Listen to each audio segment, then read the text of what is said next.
humina na sa pagiging low pressure area ang bagyong Wilma, pero nagdulot ito ng kaliwat kanang landslide at baha kasabay ng iba pang sama ng panahon. Sa Cebu, nagmistula ng dagat ang ilang kalsada sa lakas ng ragasan ng baha. Yan at iba pa sa Frontline report na ito. Ganito kalakas ang ragasan ng tubig sa barangay Nangka, Balanban sa Cebu sa gitna ng malakas na ulan kaninang umaga. Nagbistula ng dagat ang Sitio Buswang dahil sa patuloy na pagtaas ng tubig. Sa lakas ng ulan, hindi na madaanan ng mga kalsada dahil sa malawakang pagbaha. Ang bahaging ito ng Trans Central Highway gumuho na ang lupa sa ilalim dahil sa walang humpay na pag-ulan.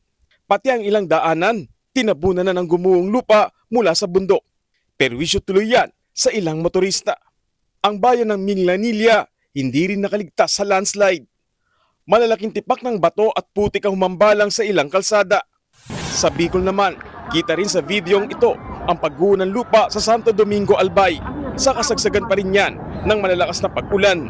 Pati ang ilang bahay malapit sa bundok, sinira ng landslide na sinabayan pa ng makapal na putik. Pati ang ilang kalsada, nilubog na ng baha. Hindi tuloy madaan ang ilang rider.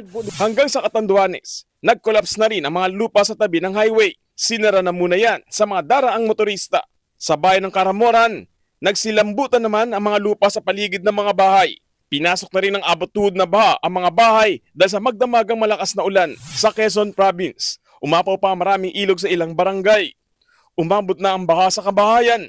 Pati ang kalsadang ito sa Barangay Biga at Rizalino sa Pitogo, hindi na rin madaanan dahil sa malalim na baha. Samantala, ayon sa Coast Guard, higit 11,000 mga pasahero, driver at cargo helpers ang stranded dahil sa sama ng panahon. Kabilang din dyan, higit 3,000 sasakyang pandagat. Ayon naman sa NDDRMC, higit 22,000 pamilya na ang apektado ng amihan, shearline at bagyong Wilma.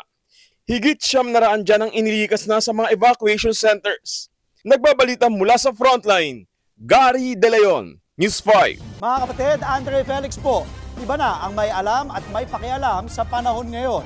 Para po sa tuloy-tuloy na balitaan sa Frontline kahit weekend, mag-follow at mag-subscribe na sa social media pages ng News 5.